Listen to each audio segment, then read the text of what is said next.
What'd you guys build today? So what we have right here is an interesting gaming PC. It features a Ryzen 7 5700G and an RTX 3060, and Jackson just hurt his finger. Ow. That hurt really bad. So I'm going to tell you guys about the rest of the specs. So, yeah, Matt's going to talk about this case more now, because it was a really interesting case. It looks pretty cool now that it's done, but he's going to tell you about some of the struggles, just in case you decide to build it at home. We have a Zotac RTX 3060 for the CPU. That's what this says.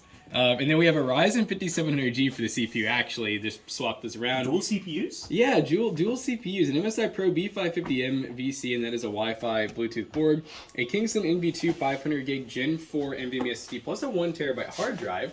We have Team Group T-Force Vulcan Z, 3200 megahertz DDR4, and that's 16 gigs.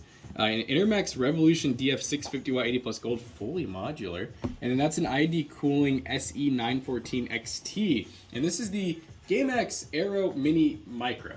Yeah, the case is a little weird. It supports normal-sized power supplies, but we had to literally bin part of the case to get the power supply in, so getting it back out is just going to be just as complicated. And the RGB hub's a little confusing, but we got that sorted out. So yeah, it is a budget case. You can find this thing for like $60 if you're wanting to build it in yourself, but just know there's a lot of compromises with this thing. But at least the RGB looks good and it works, and it'll be for sale over at PC Bros for $1,250.